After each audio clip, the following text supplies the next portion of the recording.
Happy Monday 4 மணி ஆயாச்சு. தூங்கலாம்னு நெனச்சேன். என் புள்ள நேற்றுக்கே சொன்னா, "நன்னா தூங்கும்மா, இந்த ஒரு ஆഴ്ச்ச லீவாக்குன்னு" சொன்னேன்.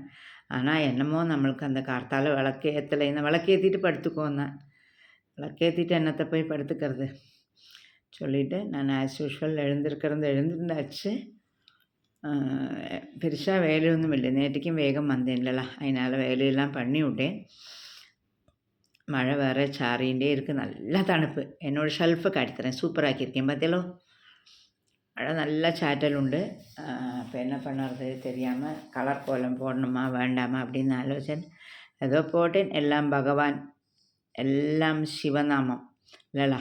பகவான்கிட்டே ஒப்படைச்சா போகிறேன். பகவான் பார்த்துப்பான். நல்லது எது கெட்டது எது, எது கொடுக்கணும் எது எடுக்கணும் அப்படிங்கிறது பகவானுக்கு மாத்திரம்தான் தெரியும். அப்போது என்னோடய ஆஸ் யூஷுவல் வேலையை ஆரம்பித்தாச்சு. இன்றைக்கி ஒன்றும் சமைக்கலை. ராத்திரி பூரி பண்ணினேன். எங்கள் ஆத்துக்காருக்கு பூரி மசால் பண்ணினேன். என் பிள்ளைக்கு பூரி பிடிக்காது, அவனுக்கு சப்பாத்தி பண்ணினேன். இப்போ பூரி பண்ணுறதே அவள் சொல்லிவிட்டா, ஒரு 5-6 பூரி அதிகமாக பண்ணிவிடு, நான் கார்த்தால் அதே சாப்பிட்டுக்கிறேன்னு சொல்லிவிட்டு, இன்றைக்கி வேணால் கண்டினியூவாக ஓட்டலாம். ஆனால் ஒரு அம்மா, வயசான அம்மா, இன்றைக்கி ரேஷன் கடைக்கு போகணும், என்னை கூட வரணும்னு சொல்லியிருக்கணும். அப்போது சரி சொல்லிவிட்டு கடக்கடான்னு விளக்கேற்றி நமஸ்காரம் பண்ணிவிட்டு பூஜை பண்ணிவிட்டு நம்ம பாட்டுக்கு சென்னை சுற்றி பார்க்கலாம். ஓகேவா? அப்படி நல்லா தணுப்பு இன்றைக்கி. சுடுவெள்ளம் வச்சு தான் குடித்தேன். நான் அப்போ கூட எனக்கு தீபாவளிக்கு அப்புறம் இப்போ தான் சுடுவெள்ளம் வச்சு குடிக்கல. கீழே விழுந்து நமஸ்காரம் பண்ண பாருங்க, அழகி வந்தாச்சு. அதுக்குள்ளே நமஸ்காரம் பண்ண முடியலை. என்னென்னா மழை பெஞ்சு அங்கெல்லாம் நனைஞ்சிருக்கு. சரி என்னன்னு தெரியல. காஃபியும் குடிக்கணும் போல் இருக்குது எனக்கு. அதுதான் சொல்கிறேனே, ஒரு ஸ்கூல் இல்லை அப்படிங்கிறத, அடுத்த ட்ரிப்புகள் ஒன்றும் இல்லை சொல்கிறது நம்மளுக்கு ஒரு மடி இல்லைலா? நம்ம கொஞ்சம் சமயம் இருக்கே அந்த டைம் எல்லாமே தட்டி விட்றது. பூவு நேற்றுக்கு வாங்கலை. என்னன்னா நேற்றுக்கு சாமிக்கிட்டேயே போகலை. அப்போ கொஞ்சம் பூ இருந்தது. இருக்கிறத வச்சு யாருக்கெல்லாம் வருதோ அவளுக்கெல்லாம் அட்ஜஸ்ட் பண்ணிக்கலாம். பாக்கி சாமிக்கிட்டையெல்லாம் சாரி கேட்டிருக்கேன். பாக்கி சுவாமிக்கு நாளைக்கு நான் சேர்த்து வைக்கிறேன்னு சொல்லிவிட்டு சாரி கேட்டேன். வாங்கோ நம்ம சென்னையை சுற்றி பார்க்கலாம். ஓகேவா? அப்படியே நீங்கள் பெரம்பூர் ரயில்வே ஸ்டேஷனில் இறங்கினீங்கன்னா நேராக அங்கே இறங்கினோம்ட்டேல, சென்ட்ரலில் இறங்கினா எனக்கு கஷ்டமாக்கும். எனக்கு பெரம்பூர் தான் பக்கம். எங்கள் ஆற்றுக்கு ஆப்போசிட்லேயாக்கும் இந்த ஸ்டேஷன். அப்படியே நீங்கள் ஸ்டேஷனில் இறங்கினீங்கன்னா நம்ம நேராக எங்கள் ஆற்றுல போய் ஒரு குளியல் போட்டுட்டு நேராக கோவிலுக்கு தானே ஃபஸ்ட்டு போனோம் இல்லைலா? ஒரு இடத்துக்கு வந்தோன்னா ஃபஸ்ட்டு அந்த ஒரு இடத்துல கோவில் பார்த்தோன்னா ரொம்ப விசேஷம். இங்கே வந்து பார்த்தீங்கன்னா பெரம்பூர் ஐயப்பன் கோவிலாக்கும். இது ரொம்ப சூப்பராக இருக்கும். நம்மளை எதை நினச்சாலும் கிடைக்கும் இந்த ஐயப்பன்கிட்ட. அத்தனைதாக்கும். எல்லோரும் இந்த ஐயப்பனை பார்த்துக்குங்கோ. நீங்கள் நேரடியாக பார்த்துக்கிற மாதிரியே பார்த்துக்குங்க. ரொம்ப விசேஷம். எனக்கு நிறையா கண்கூடாக நிறைய விஷயங்கள் இந்த ஐயப்பன்கிட்ட நடந்திருக்கு. டெய்லி அன்னதானம் வேறு இருக்குது. நான் திவசம் கொஞ்சம் பைசா சில்லறை எடுத்து வச்சுட்டு போகிறது தான் அன்னதானம் கொடுப்பேன். அதுக்கப்புறம் அப்படியே வந்தேன்னா பெரம்பூர் பார்க்கு, முரசொலி பார்க்கு. இது ரொம்ப போராட்டத்துக்கு அப்புறம் தான் இந்த பார்க்கை கட்டியிருக்கா. இதுவும் எங்கள் ஆற்றுக்கு கிட்டக்கையாக்கும்ட்டேலா. 2 பக்கம், அந்த பக்கம் ஒரு பார்க்கு, இந்த பக்கம் குழந்தைகளுக்கு நிறைய இப்போ கழிக்கிறதுக்கெல்லாம் வச்சுருக்கா. முதல்ல ஒன்றும் இருக்கலை, இப்போ நிறைய கழிக்கிறதுக்கு வச்சுருக்கா. அதுக்கப்புறம் இங்கே ஒரு சாமி இருக்குது பாருங்க, விநாயகன். நான் சென்னைக்கு வரது ரொம்ப குட்டியாக இருந்தது இந்த விநாயகன். இன்றைக்கி அவ்வளோ பிரம்மாண்டமாக இருக்குது. இங்கே எப்போவுமே ஜனங்கள் இருந்துகிட்டே இருப்பா. அத்தனை விசேஷம் இந்த விநாயகனும். அதுக்கப்புறம் நம்ம நேராக போகிறோம். இதெல்லாம் நிறையா இது இருக்குது. என்னென்னா நான் வரத்த ரொம்ப குட்டியாக இருந்தது. இது முரசொலி மாலன் பார்க் அப்படின்னு சொல்லுவாள். 2 பக்கம், அந்த பக்கம் ஒரு பார்க்கு, இந்த பக்கம் ஒரு பார்க்கு. இது இப்போ இன்னும் ரினோவேஷன் பண்ணின்னு அத்தனை நல்லா இருக்கும். இது ரொம்ப போராட்டத்துக்கு அப்புறம் நீயா நானா ஜெயலலிதாவும் கருணாநிதி கவர்மெண்ட் மாறி மாறி வரது, இவங்களுக்கு போராட்டத்துக்கு நடுவில் மாட்டினது இந்த பார்க்கு தான். கடைசியில் ஒரு வழியாக இந்த பார்க்கு கன்ஸ்ட்ரக்ஷன் முடிஞ்சாச்சு. நான் சென்னைக்கு வரது எல்லாம் இது கன்ஸ்ட்ரக்ஷன் நின்றுண்டும் போயிண்டும் இருந்தது. அப்படியாக்கும் இதோட பெரம்பூர். நம்ம கொஞ்சம் கொஞ்சமாக எல்லாமே உங்களுக்கு ஃப்ளூயண்ட்டாக எக்ஸ்பிளைன் பண்ணுறேன். அப்படியே நம்மளை எங்கே போகிறோம் அப்படின்னா அங்கே வந்தாச்சு, பெரியமேடுக்கிட்ட வந்தாச்சு. இப்போ பார்த்தீங்கன்னா எல்லாம் சின்ன சின்ன வீடு போய் எல்லாமே ஆக்கியபை பண்ணி ஃபுல் அண்ட் ஃபுல் நார்த் இந்தியன்ஸோட ஃப்ளாட் ஆயாச்சு. இன்னும் கொஞ்ச நாளில் இண்டிவிஜுவல் ஹவுஸே சென்னையில் பார்க்க முடியாத அளவுக்கு ஒரு இதாக இருக்கும். இதெல்லாம் சின்ன சின்ன குடிசையும் தியேட்டரும் எல்லாம் இருந்த இடமாகும். இப்போ இது இத்தனை பெரியதாச்சு. இது ஹஜ் கமிட்டி சொல்லுவாள், ஹஜ் சொசைட்டி. ஹஜ்ஜுக்கு போகிறவர் எல்லாருமே இங்கே வந்து தான் இது பண்ணி போகணும். அதெல்லாம் ஃபுல்லாக இதெல்லாம் ஒரு தேட்டராக இருந்த காலமாக்கும். சென்னையில் நடராஜ் தேட்டரை சொல்லுவாள். அப்படி இருந்த காலம் போய் இன்றைக்கி இது இப்படியே வந்தாச்சு. இது வந்து மோர் மார்க்கெட். எல்லா பழசும் கிடைக்கும்ட்டலா. அம்மா அப்பா இல்லாதவங்களுக்கு எதாவது வாங்கணுன்னா வாங்கிக்கோங்க. வண்டி நிறுத்தட்டுமா? எல்லா பழசும் இங்கே கிடைக்கும். பார்த்தலா, அம்மா அப்பா இல்லாமல் எல்லாமே கிடைக்கும். எல்லா சாதனங்கள் இதெல்லாம் இரும்பு, டார்பாய், பிளாஸ்டிக் அது இது எதாவது வாங்கணுன்னா சொல்லுங்க, நான் வண்டியை நிறுத்துகிறேன். ஓகேவா? இல்லையா? போகலாமா? அப்படி நம்ம போனோன்னா Jawaharlal Nehru stadium, football stadium ஆக்கும். இது ரொம்ப நிறைய நிகழ்ச்சிகள் நடக்கும். ஜெயலலிதாவோடு, கருணாநிதி அவளோடு நிறைய சினிமா இதோட எல்லாமே நிகழ்ச்சி நடக்கும். மானாட, மயிலாட நிறைய நிகழ்வுகள் நடக்கிறது ஜவஹர்லால் நேரு ஸ்டேடியம். இப்போ ரொம்ப நல்லா ரினோவேஷன் பண்ணியிருக்காங்க. இந்த கவர்மெண்ட்டில் அதெல்லாம் கொஞ்சம் பண்ணியிருக்கா.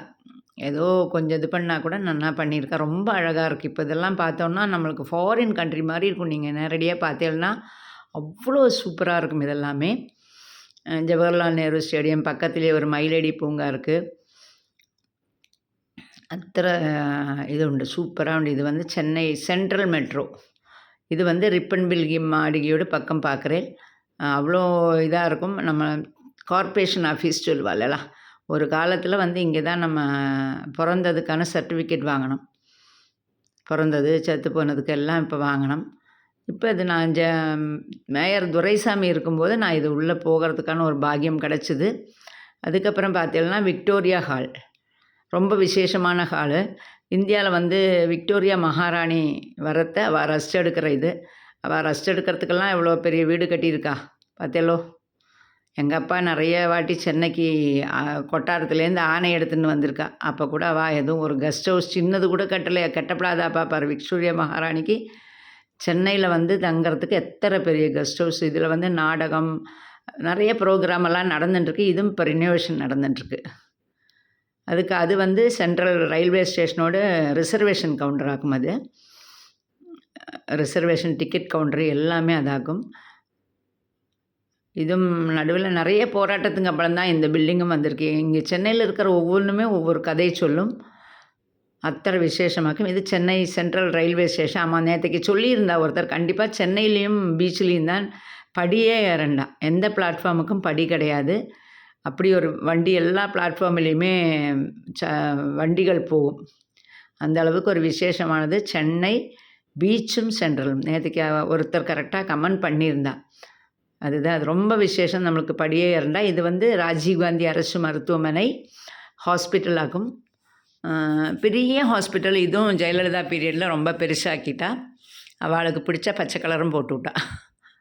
ரொம்ப மெடிக்கல் காலேஜ் அண்ட் ஹாஸ்பிட்டல் ரொம்ப பெருசாக இருக்கும். இது வந்து ரயில்வே ஹெட் ஆஃபீஸ், சென்னையில் ரயில்வே ஹெட் ஆஃபீஸ் எல்லாம் பார்த்துக்குங்கோ.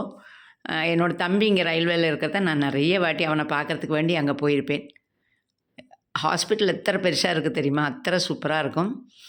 நல்ல விருத்தியாகவும் இருக்கும். இப்போ எல்லாமே ப்ரைவேட்டுக்கிட்ட கொடுத்துருக்கால மெயின்டெனன்ஸு. அதனால் ரொம்ப நீட்டாக இருக்கும். நான் என்னோடய பிள்ளைக்கு ஒரு சின்ன ஆப்ரேஷன் பண்ணினோம். அதுக்கு வேண்டி அங்கே போயிருக்கோம். அப்போ போனோம். அதை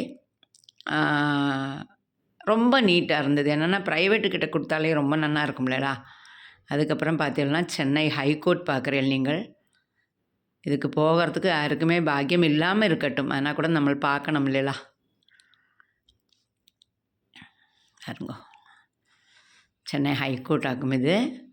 இதெல்லாமே அந்த காலத்தில் பிரிட்டிஷ் காலத்தில் கட்டின பில்டிங்கள். அத்தனை உறுதியாகவும் அத்தனை இதாகவும் இருக்குது. இன்றைக்கி நம்ம கட்டினா ஒரு 30 வருஷத்துலேயே தப்புன்னு மேலேருந்து கீழே விழறது.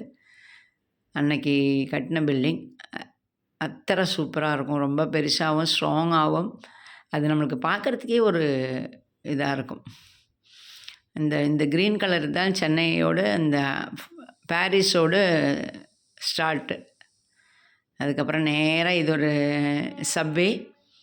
சப்வே ஏறி இறங்கினதுமே ரைட் சைடில் வந்து ரிசர்வ் பேங்க் வரும். கிழிஞ்ச நோட்டாராக வச்சுருந்தா மாற்றிக்குங்கோ. கள்ள நோட்டெல்லாம் மாற்ற மாட்டாட்டலாம். கிழிஞ்ச நோட்டு இருந்தால் மாற்றிக்கலாம். அந்த 500 ரூபா 1000 ரூபா நோட்டு வரத்தை இங்கே தான் அந்த டைம் முடிஞ்சதுக்கப்புறம் இங்கே தான் எல்லோரும் மாற்றினோம்.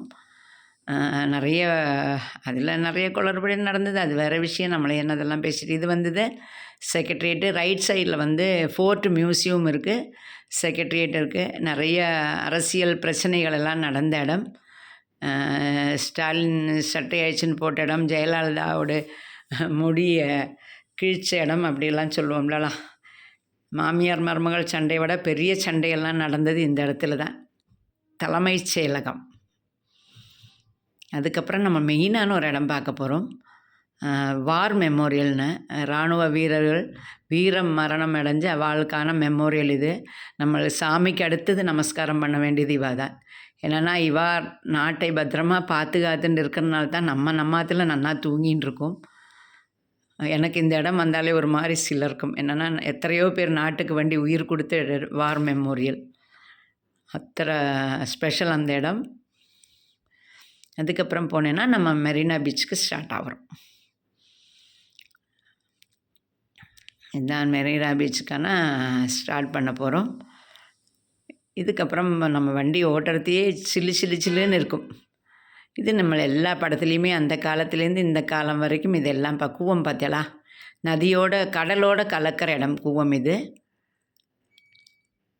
அது ரைட் சைடில் இருக்கிறது மெட்ராஸ் யூனிவர்சிட்டி. அங்கே படிக்கிறதுக்கு நம்மளுக்கு யோகம் இருக்கலை. வண்டி டெய்லி கொண்டு போய் கஸ்டமரை விடுறதுக்குள்ளே யோகம் இருந்தது. ரொம்ப அதுவும் அந்த காலத்து பிரிட்டிஷ் காலத்து பில்டிங் தான், ரொம்ப இதாக இருக்கும். அப்படியே நம்ம மெரினா பீச் அடைஞ்சாச்சு பார்த்தீங்களா. ரைட் சைடில் மெட்ராஸ் யூனிவர்சிட்டி, லெஃப்ட் சைடில் மெரினா பீச்சு. இது அண்ணா சதுக்கம் பஸ் டெர்மினஸ். அப்படியே நம்ம எம்ஜிஆர் சமாதிக்கு வந்தாச்சு. சாரி, கருணாநிதி, அண்ணா கருணாநிதி வா 2 பேரும் ஒரு இடத்துல தூங்குறா. ஜெயலலிதாவும் எம்ஜிஆரும் ஒரு இடத்துல தூங்குறான். என்னமோ 2 பேரும் அடித்து பிடிச்சி சண்டை போட்டு குடிமைப்பிடியெல்லாம் பிடிச்சிருந்தாலும் கடைசியில் படுத்துக்கிற இடம் கிட்டக்கிட்ட ஆகிடுது பார்த்தேலோ. ஒரே கிட்டக்க படுத்துக்கண்ட ஒரு நிலைமை தான். இதுதான் அவஸ்தை. இத்தனை தான் உள்ளது வாழ்க்கை.